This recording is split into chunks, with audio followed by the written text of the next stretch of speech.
Alright, here's part 2, Warriors of Waterdeep, Dungeons and Dragons. So we're going to pick up where we left off a couple of days ago. It's been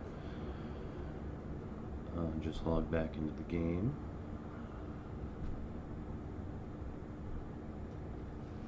So you collect the chest that I won last time, and you get these pieces, and basically go down to your inventory. So they're on the bottom where it says heroes. Anything with that little pip has that notification that you've upgraded something. So you go in here, upgrade that, and then once you get enough, up here on the top right where it says level 3, 596 to 625, so only need 29 more experience, and I can level that guy up. But I don't think I have any other equipment to do that with him, so I need some parts to any of these pieces to make that happen. Jump back out. My ranger, I can level this up. So as you can see, the coins drop away very, very quickly. I've only got 933, and to level a guy up, I'm probably going to use half of that if I had anything to level up. But right now I just got the 4 characters. On the right, the quests, you earn these every few hours. They assign you a new one, or like once a day or something like that. I don't have anything, but you have to accomplish these little things: 450 ranged attacks, or open 6 chests. Only need 1 more chest, which I can probably do over here. So in the store, every 3 hours you can open one of these for free.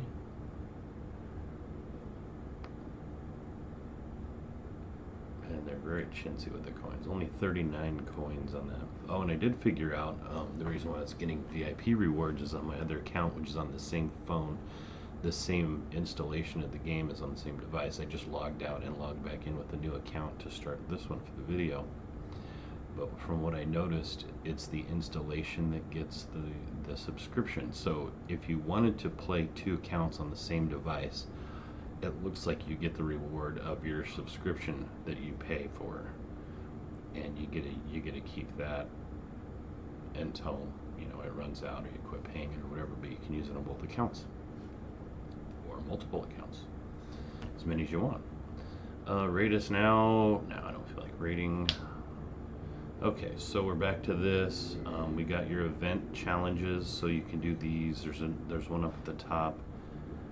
Complete. Oh, so I haven't completed the campaign enough to do this top one up here, but I can do this one and get the rewards there.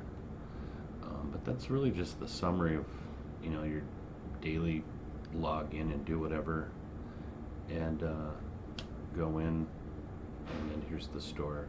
And these little items here change too, so you'll get different packs you can buy for the coins or for the gems. And then down here you can go into this and play these other games, and you get this, I'm assuming, for 3,500 coins or gems, which is probably like $30 worth. You probably need to go pretty far in that game and buy stuff. So reach power 100k, that's probably going to take you a month or 2 months or something to do that. I don't know, but I'm sure it's something like that. Back in here, here's where you can sell equipment that you have for that amount of coins, and then you can buy for this many coins. So you get 20 pieces for 200, so that's 10 a piece. So basically it looks like the buy sell rate is 5 to sell, 10 to buy. I suppose that's fair. And once you get like all the levels on one of those pieces of equipment, you're not going to need the pieces anymore, so you got to do something with them, like sell them. But it doesn't let you sell whatever you want. It chooses 3 for you, and then for the next 3 hours and 54 minutes, and then it will reset and you'll get some other ones. I think that's all I really had to show you in this game. The PvP battles, I think they're live in here, and you can get chests in these 4 spots right here, and they take anywhere between 3 and like 18 hours to unlock. I've got one 18-hour chest. I don't know if they get bigger than that, but the 18-hour chest actually dropped some pretty good coins and equipment when I did get one. I've only gotten 1 so far on that other account that I've made, like level 9 is my highest guy there.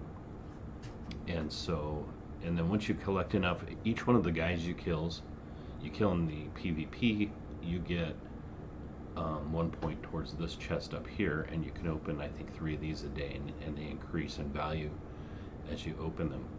So when you get 20, you can get this chest too. So there is some pretty good stuff you can do without paying anything, and there's no drawback if you lose. So you don't have to heal your guys or anything. They just respawn again once you start another PvP match, or you can use it for whatever. So the health and death, or whatever it is that happens in these challenges, the exploration and the battle, they don't carry over, so there's no penalty for dying at all.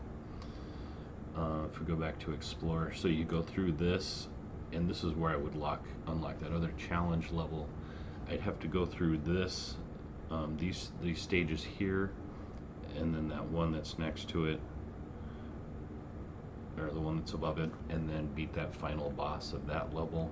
And then once I do enough of those, I can unlock Frost Silver Mine. So if you look right here, so that's the boss I'm on. I would have to beat 4 bosses to unlock Frost Silver Mines in this challenge. And only the highest one is the one that has the free play on it, and it's timed, so it counts down from like I don't know, maybe 4 or 6 hours or something like that. I don't recall, but it lets you play another one for free. But yeah, by completing this, I don't know if I showed you this, so we'll do this again too. We'll play this one if I didn't do it already. So every 3 levels there's a boss, and once you fight through and beat the boss, there's 3 bosses per challenge. You can get up to 3 dice for playing the challenge, and each die has a reward, and it's in the chart. So each die rolls from 1 to 20, and 20 being the best reward, 1 being the worst. If you rolled the same number on 2 die, you essentially get double the reward. So if you got a double 20, you get double the best reward, which is kind of cool. And so yeah, and here's another thing too, that door, if I had a level 3 Sheberith, I could play that door, which I do. And there's a chest there at the top, which I get just for having that. And when you go back in, it's not going to be there again once you beat it. If you don't beat it, it is going to be there for you to keep trying until you get a chance to beat it. So I'll pretty easily beat that one, and we get this chest, which is going to be themed towards that character. 304 coins, and it's a good chest if you got that many, because you saw the other one, I only got a little handful of coins. But there's common, so I can level up 2 things, and I got a rare dagger, a rare weapon, whatever that is. I can't equip it while I'm inside the dungeon, but we move on to the next room. Okay, so here's one of the bosses. So every time you see the crown, this battle will reward a die that I can roll in the end towards the reward. Let's just move up, and then I'm gonna heal that guy, and then hit him. And I want to move my barbarian guy and double stack on one of these ranged attackers that I have in. Okay, so if he does a push, essentially my character here can't be pushed down, or that guy can't. If you have 2 characters in the same column like this one, you can't be pushed. I don't know if the back one can, if he can cast the push on just the back one. I haven't seen that happen, but he won't be able to push me, because it's kind of a pain. If you get pushed, you get thrown out of range of attack, and you can't fight, so you waste a turn walking back up there to get something done. So now I got 2 columns double stacked. My ranged attackers are in the back, and they can hit from there, and my 2 front guys can melee from the front. So I earned 1 die, and then it gets progressively harder each stage you go up. If you stand in the fire on the middle there, you're gonna, I think you get burned. Some of the other levels further up, the guy actually casts and sets the floor on fire for X amount of turns, and it eventually hurts. And the PvP does this too, so the bottommost and the topmost rows, they start catching on fire if you go so many turns in that match, and you can't stand there without getting burned up and killed. So that is one strategy. If you can hold the other team back, even if they're stronger, the floor will eventually burn them up and they can't keep up. Alright. Then let's try to heal. I'm probably not going to last too much longer because these guys are starting to hit harder as I go. Oh, almost got him. Get him.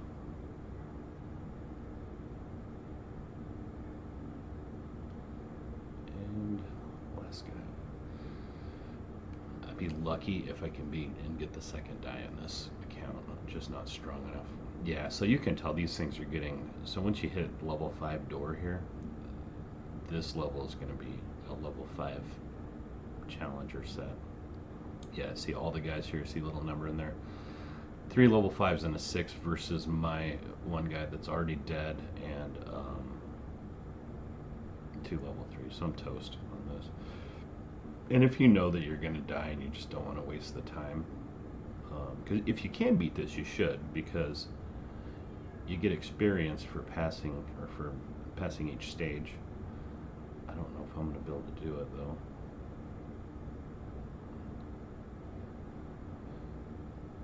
Oh, I might be able to. We'll try it. Oh, there's one guy dead.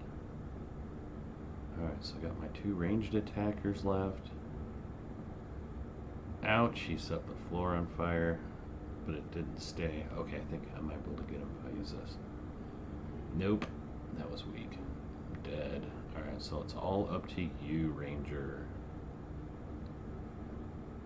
It's gonna be close. I might have be able to take one more hit. Got him, I think. There we go. Alright, so I get a little bit more experience for passing this one. It wasn't a windfall, but... So I know there's no way one guy's going to beat that. I'm going to walk in there and get killed immediately. So up here on the top right, this little pause thing, you can actually exit the battle. The only thing you can't do this in is in the PvP stages. It doesn't let you quit. You can in fact force close the app, and when you get back in, it'll still be live. So either you have to wait for the other person, because your guy's going to walk through and pass every turn. So I rolled a 17, and that's the 17 prize is 250 coins. No, but what it's going to do is you're going to time out on each one of your turns, and if you don't take them, they either just move forward or stand there and do nothing, and until the whole game is over. So you're forfeiting, but you're not ending the game by quitting. It's going to continue on in your place. So I think that's about all I had to show you on this. It's like a beginner's walkthrough of this game. It's okay so far, and summary wise, I would say all these characters on here are fairly even at low levels. They start developing more skills and stuff once you level up the rare and the epic and legendary equipment. Once you get those drops, and once you start getting in the range of, it's like level 8 is the big pivot point on that. So when you get to 8,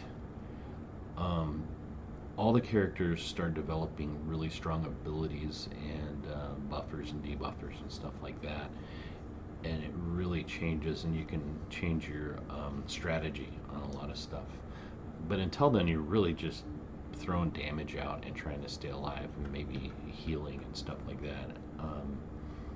2 of the characters do heal, actually 3 of them. The Bard does. I don't have the Bard yet on, or actually I do. I haven't played it because I really don't care for it yet. But the Ranger heals, and the Cleric, the little purple guy right here, so he heals too. There are some other functions of other characters that do heal too, like one guy when he moves, he heals, and so it does kind of change a little bit, and their skills and things change too as they get different equipment. And you can actually re-enable other skills if you think it'll fit better on whatever dungeon level you're playing. Aside from that, yeah, there's going to be some good strategy coming if you stick with it. There's not much. I think it's really in the beginning to introduce you to the game and kind of get an idea how turns work and how to level up your equipment and do the chests and the challenges and stuff. They don't want to inundate you with the strategy part of it yet. So they slowly introduce the higher level skills and what they do, and it gives you, good time to consume it all. So I think the pace at the way the game develops and passes is pretty good. But it is really just you play 4 characters versus 4 characters. It's like every battle, unless it's like an NPC battle, which I think they can fill up the whole screen if they wanted to. But well, that's about it. Thanks for watching. I've kind of enjoyed the game. I'd give it a 3.8 out of 5, I suppose.